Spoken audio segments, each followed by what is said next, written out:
I brought this piece of wood in. My son bought this piece of wood in Australia, and I lost the name of it. It's Tasmanian something. And I thought maybe somebody here could identify the piece of wood. And my other son bought this chunk somewhere. It almost looks like a piece of cork. And I was hoping somebody here would know what kind of wood this is. So come and talk to me later, come and take a look at it, see if you can figure it out. This has, what did you call it, Bruce? I thought it was lacewood, but then you said it was from Australia. I don't think lacewood comes from Tasmanian something. That's all. It's beautiful, that's for sure. Who's next? You know, for those of you that don't know, Gordy has won numerous awards at local art shows, including Best of Show. So he's not too shabby. This is shagbark hickory. And I turned it when it was a little bit wet, so it's about 1.5 inches difference in the width than what it is in the length. But it never cracked and it stayed together. See, Gene, you're not the only one to turn over balls. And this is one that I just finished up, and that's out of a piece of Russian olive that I got from Terry. He did a chainsaw cutting. The bottom is a cherry burl off my property. Then, How did you attach him? Huh? How did you attach him? Just a spline or a counter bore, and it'll stick out on the top. Glue together. Then I did everything with a scraper, and had a tough time because every time I started getting too deep in the ball and overhanging the tool, it started doing too much vibrating on me. So I made this steady rest to go inside the ball, keep the tool short, and it worked out pretty good. But just one thing that you got to make in order to make something. You don't have a full gown or you don't have a hollowing setup. A what? Hollowing setup. No, this is just out of a scraper that I made out of 3/4 wide by 3/8 thick bowl on a scraper. And then with a long handle on it. And every time, I notice every time you start overhanging, if your handle is long enough, then you start getting loose control. So then I just came up with this steady rest and going inside the little more. It worked out pretty good. I was able to go pretty deep with it.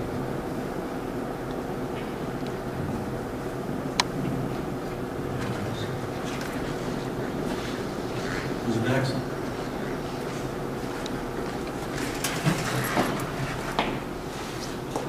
Do you use a vacuum, Chuck? When you turn that reverse ball? No, just a 3-jog chuck. I have a 30-acre backyard. God is always knocking down something. And so I try to make it into something useful. This is a maple bowl, a walnut bowl with some crotch figure. And the American Exotics, this is mulberry. This will turn as dark as this walnut. It just takes some time to do it. So this one's not as finished as the other two, because I'm letting oxygen get to it to let it turn brown. What do you have as a finish? Pardon? What do you have as a finish? On this, there's 4 coats of wiping varnish, and then I use the Beal finishing system. First step is Tripoli. It's like a polishing compound. It takes away all of the dust nibs and all that kind of stuff. And then you use white diamond and then carnauba wax. But it goes on using the lathe so that it literally melts itself in and gives you that silky finish. Don't you ever get afraid of going inside with that wheel? I'm sorry, I'm deaf. Okay. I know, it's easy to use that Beal system on the outside, but when you start getting into those bowls, they get a little bit deep. I always get, I've had them take them right out of my I'm hand. volunteered. I'll do a demonstration in November. Next month, I got to deliver some furniture to a grandchild in Arizona. You're on. So November, I can do it and show how this works. I might add, the Beal buffing system has a 3 wheels, but they also have Well, 3 balls. Yeah, and I use the balls. Okay, For the I won't go any balls, farther than go ahead. because the wheels are just too, they work good for spindle work, Yeah. but they don't work well for Well, balls yeah, at all. yeah. Because you have to run them so fast, you know, in order to get the. November, you're on. All right. Thank you. Now, Don, I'm not going to put you on the spot, but our newest member, Don, made this after our class. So between Saturday and today, he made this little wheat pot, which I think is pretty good. So, I'm most impressed. So thank you for practicing. Okay. We're going to do pens. I make pens, among other things. I had an order for 30 pens, plus I had to make another 35 for my club. I'm president of Kiwanis. I'm done on this coming Thursday, a week from tomorrow. And so I'm giving a pen to all the people that helped me with my thing. So I've made about 60 pens in the last month. And so this is what they'll be able to choose from. So those of you that aren't familiar with pens, they can kind of look and see the different styles.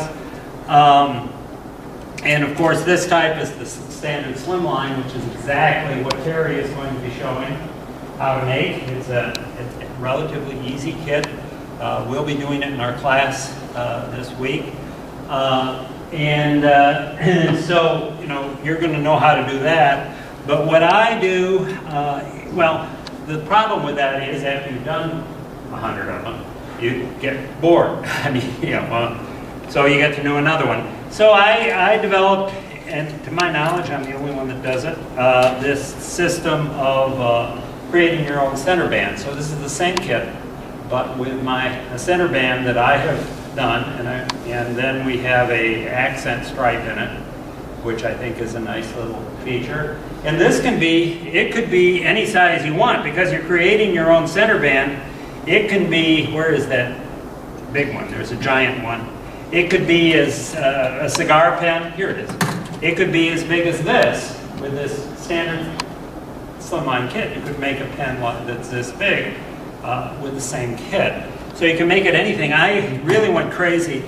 I don't know, when I first figured this out, I made a Rings of Saturn center band. I mean, it stuck out about an inch, spinning around. It was the goofiest looking thing you've ever seen. And I showed it to my wife. She said, "My God, nobody's going to want that thing." I give them to clients.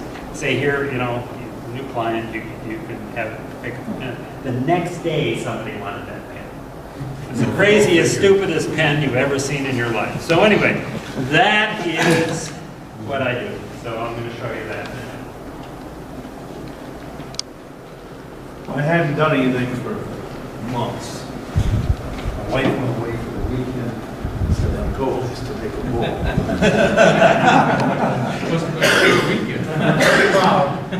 Well, actually, the piece is a lot bigger, but by the time I got through the voyage and everything else, that's how big it ended up. Which is okay. I mean, she likes small bowls. And then I got real into it, so then I decided I had another piece. Well, the piece of wood I had was dated 05. I mean, I'm not even sure, I put on here ash because I don't know what it is. And so I made another one of these, it's a lidded thing. I don't know what kind of wood this is. I had bought a board somewhere that I had used the majority of, and I had just enough left to make a cover for this thing. The actual finial was very light. So I was telling Jim that when I tried, I thought, well, how can I make it the same color? I had a whole lot of shavings left over from this, so I took some deft, and I just saturated a paper towel, and I just put all those shavings down in that depth. Because I noticed that the color was transferring all over the place, but it never did get cut. I guess it's fun. I don't know. I understood it.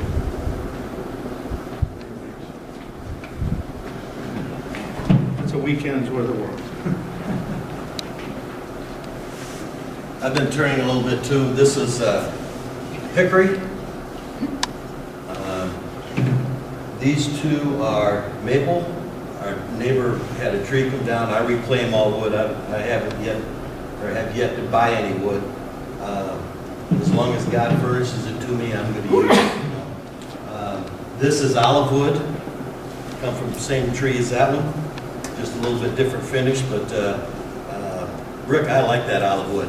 It's kind of dusty when you turn it, but you know, I love the grain, and you never know once you get into it, you know, how that grain is coming out. I had a good friend of mine who had, he called it his olive grove in his backyard. He had planted 4 olive trees 30 years ago, and 4 or 5 years ago, he planted some crab apples. Well, the crab apples got big enough, so he called me and says, "Do you want olive wood?" And I go, "Yeah." So John and I, we went over there and we chainsawed all 4 of these down, and that's what I brought to, that's what I brought to the picnic, yeah. Had a whole trailer full of olive wood. These, I watched the YouTube, that's dangerous when you do that. This was just a 3/4 inch piece of maple, and you know, it was relatively easy until I tried to finish the bottom. I had used a jam chuck and did this side first, made my tenon, turned it around and finished it off.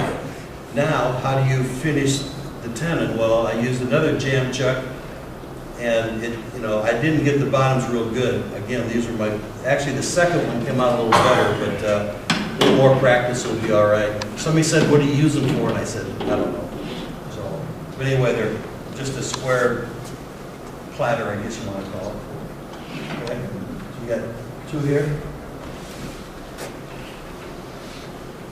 I haven't done much turning for the last year. In the last couple of months, I gained these 2 items here. This one is starting to put the detail on the sides. I broke through, and it just seemed like I couldn't throw this away.